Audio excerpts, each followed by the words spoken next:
So today's video is going to be a little different than normal. I haven't been working on the car a whole lot the last few days because I got some friends in from out of town. So me and the family have been taking them out, showing them the sights, and I was thinking that, you know, since that's what we're doing, it's kind of the perfect time to show you some of the cool old things I've found around here. Some I'm hoping to get my hands on for the future. Some I have gotten my hands on for right now, but trying to keep myself in the habit of uploading videos. So do me a favor, subscribe to the channel, like the video, comment below, do the whole YouTube thing, and check this out. So I must have driven this road 100 times, and one day I'm leaving town and I see a flicker of chrome in the middle of the woods, and I marked down the mile marker to come back to. On the way home, I stopped the truck, I got out, I wandered off into the woods, and I found this. Now, on the high side of this car, there used to be a road probably 50 years ago, and this, you'll see here, this car is overgrown. The earth has reclaimed it. I did a little bit of digging, and the best I can figure is it looks like a 1959 Pontiac Catalina, potentially. I'm blown away. It's so cool to see it out like this. I mean, you don't see a lot of wrecks like this. Nobody out here, there's not a whole lot of cars left out in the woods, especially something kind of old and cool like this. At the end of a road, a little ways from my house where we like to go, there's an engine block, and they've moved it to here. It used to be a little farther off, and I guess what happened is, back in the day, when you punched a hole in your engine block, you did a swap on the side of the road, and you left it there. And this one, I am hoping to pull out of the woods. I am in love with this cab. There is enough of it there for me to make a go of it. I'm not interested in the hood or the fenders that are sitting here. The grill's long gone, the motor's trashed. But this is a 42 Chevy 1.5 ton dually cab and chassis. The metal that's still there is a little dented, but it's fairly intact. The pinion yoke's blown off. I was told he drove the truck to this spot, and it sits there. Both doors are there, and I want it. So right now we're on the subject of found old cool things, and stumbled on these in basically a storage locker. These crates have been sealed up for probably 70 years now.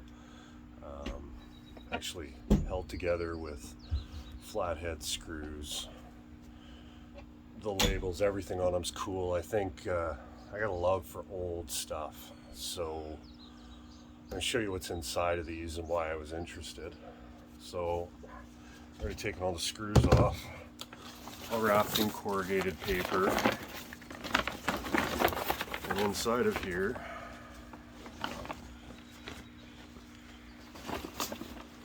is first aid kits for Canada Emergency Health Services.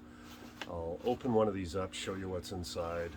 These are super cool. They've got a strap on here that actually clips into the bottom and makes this backpack straps. Like totally retro period.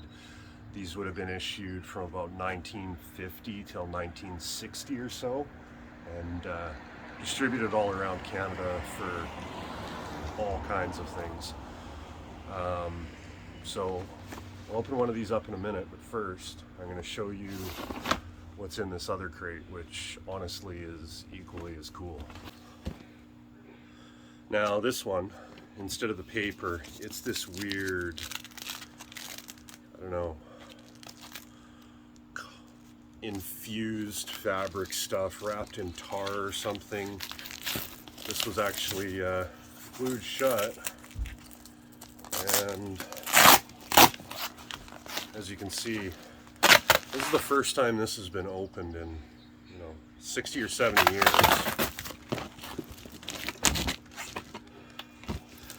And they're canteens. Now, let's see if I can get one of these lights off.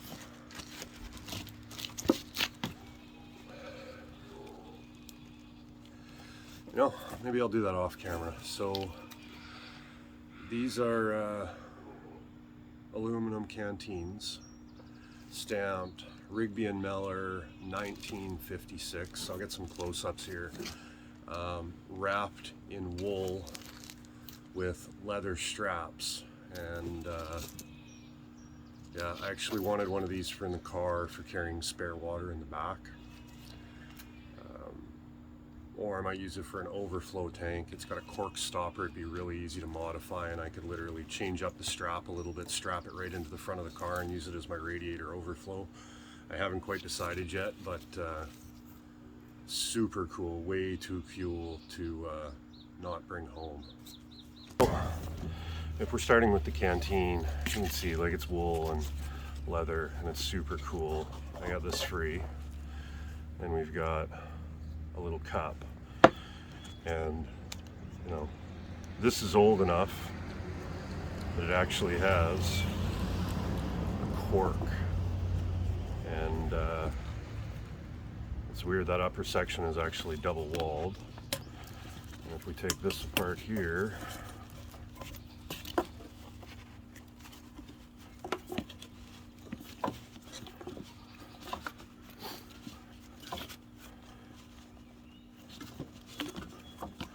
now it's filthy, it's old. I'm hoping the camera picks that up, but I'm betting that this would polish up super nice as it is, or I could put it back in its cover. But either way, I think this has a spot on the car. I may very well just polish it up, use it as a radiator overflow with the cork plug and everything.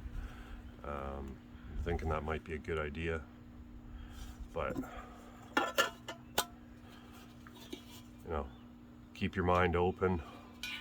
Take a look at everything that looks old, because honestly, old stuff is the coolest. So, first aid kit.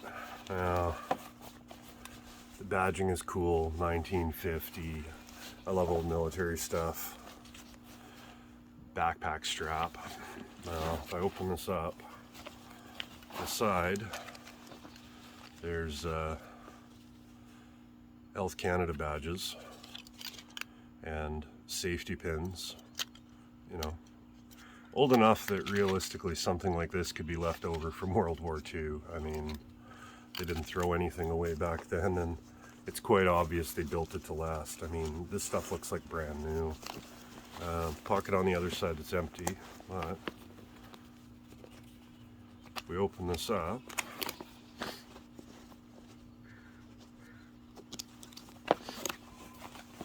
let's see, we've got triangle bandages, more of them.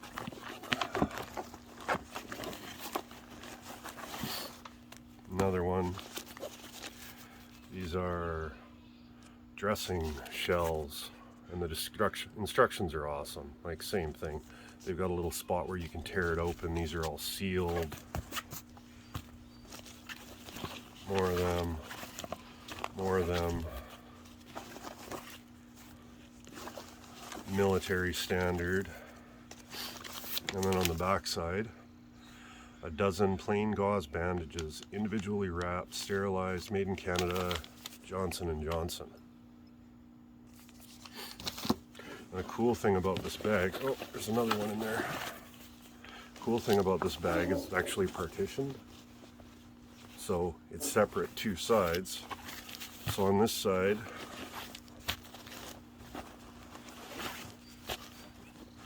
we've got a whole lot more of the same.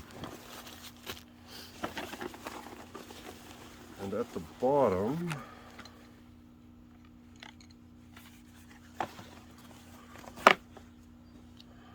we have a China marking, made in Canada by Blaisdell. like wax pencil. Indelible copying pencil, looks like just a lead pencil. I wonder if that's actually real lead. And Pontocaine eye ointment. You know, like when's the last time you saw a tube like this? And stretcher bearer scissors with lanyard, which honestly, I think these are super cool.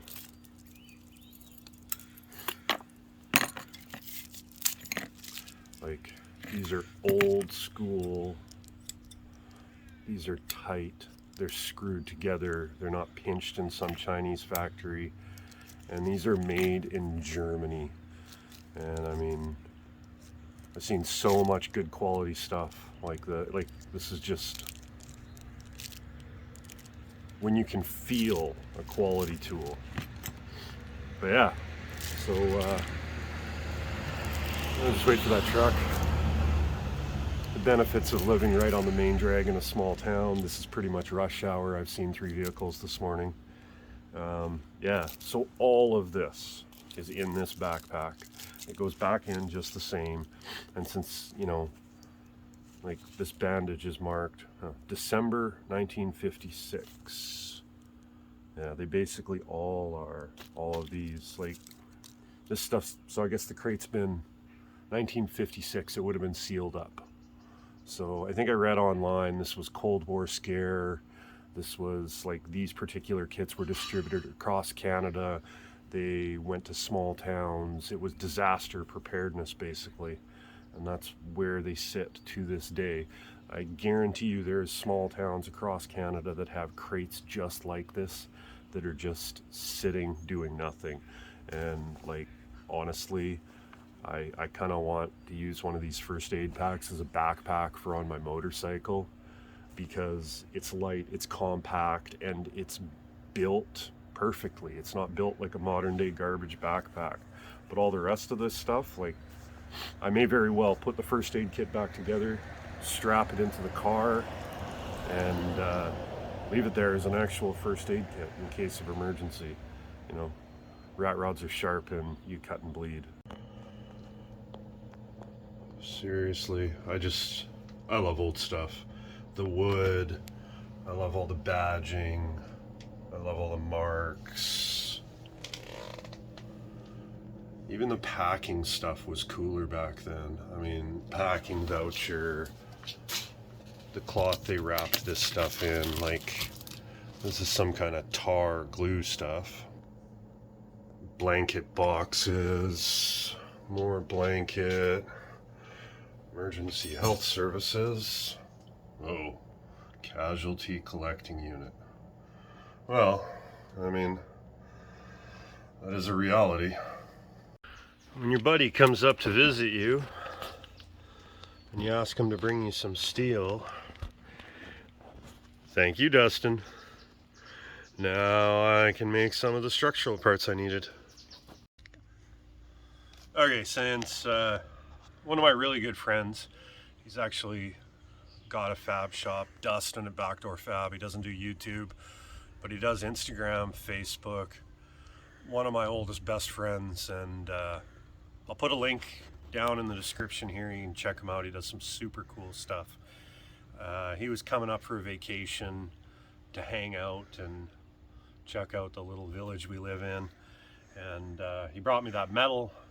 And he brought me a care package. So this care package came from a guy who I used to talk to back in the day when I had a shop, and he kind of knows kind of the situation, and I'm working with a whole lot of nothing here, and he sent me a care package. So this is super cool. I'm a little bit overwhelmed, and I'm gonna open it up here because I haven't even looked through this bag yet. I got a good idea what's in here.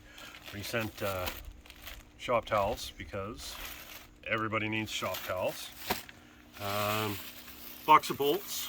I had Dustin stop and grab me some bolts, you know, 5/16 and 3/8 because I'm burning through them and our store doesn't stock much.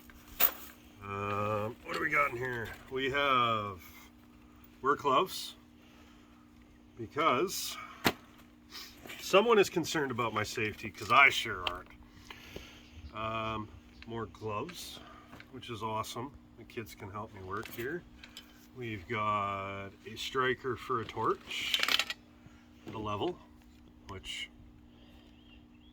I can use at level, I just choose not to most of the time. What else we got in here? Oh, stuff falling everywhere. We have Fast Orange Extreme Pumice Hand Cleaner, because this is awesome stuff and my wife will be so much happier with me, you know, that I'm not doing this in the bathroom. Oh, come on. There we go.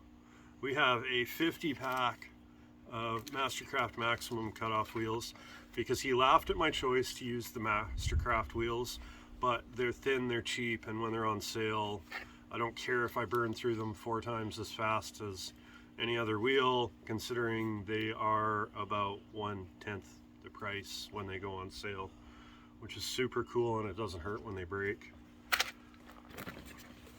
And this is the stuff I'm most stoked about. Oh, sweet. Milwaukee ink sol markers. Writes on dusty, wet, oily surfaces, so they'll write on my skin and the car. Snips. But the best parts. This is awesome. Okay, so we have forming vice grips. These are awesome. I miss having these so much. He really knew I needed them, I guess. I probably said it once or twice. And for clamping for welds, Milwaukee's. Super awesome. And these are some of my favorite vice grips on the planet. These are Mastercrafts, but for panel work, eventually I'll have a whole bunch of them. They make them so that they're huge and wrap around things, but these are an absolute godsend. He sent up a Mastercraft pneumatic shear for cutting tin, which is great because I can save some of my cutoffs and it's a little bit quieter. I love these things. This is awesome. I haven't had one in a long ass time, so I'm so stoked.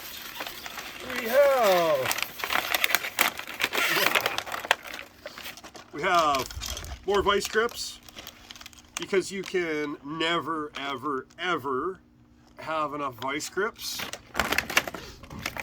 And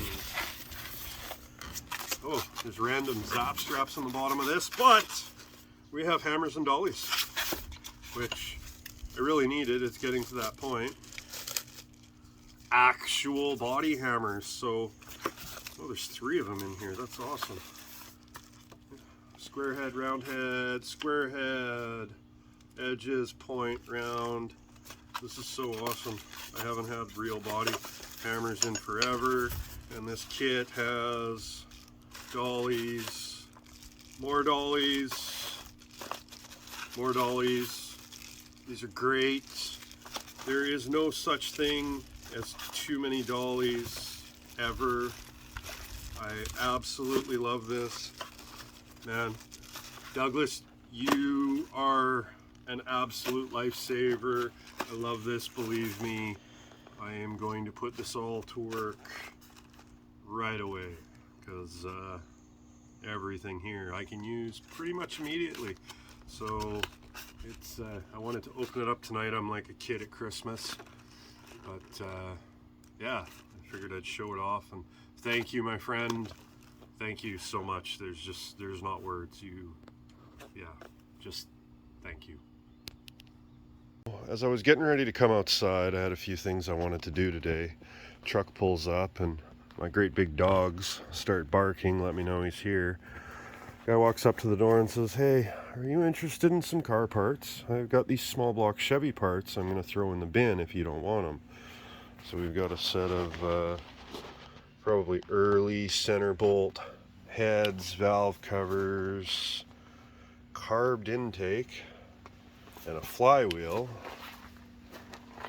distributor, MSD coil, MSD wires, and a carburetor I don't recognize with dual feeds. but apparently it all came off a Mercruiser. But everybody seems to think their parts are worth their weight in gold, and we were just talking motor. So we'll see. If I stumble on a small block that needs a couple of parts, I'm partway there. Okay, so I know this isn't the video that everybody was expecting. Everybody wants to see me hammer on the car back here. But doing the YouTube videos, it pushes me to work on the car, keeping them going. It keeps me inspired, it keeps me focused. And I had some cool stuff I wanted to show off anyways. So if you made it this far, believe me, the next one is going to have more metal going into this. We're going to make some stuff happen. So if you made it all the way through this, if you haven't subscribed, click the subscribe button. Do me a favor, like the video, share it. You know, maybe this isn't quite your speed, but believe me, what's coming pretty quick here is super cool. I've got some tool builds coming up. Some work on the other car over here. It's hiding down here. Yeah, we got some pretty cool stuff coming up and some information tutorials, CAD videos on Mondays. So subscribe, like, comment, you know, do all the YouTube things, and I'll catch you on the next one.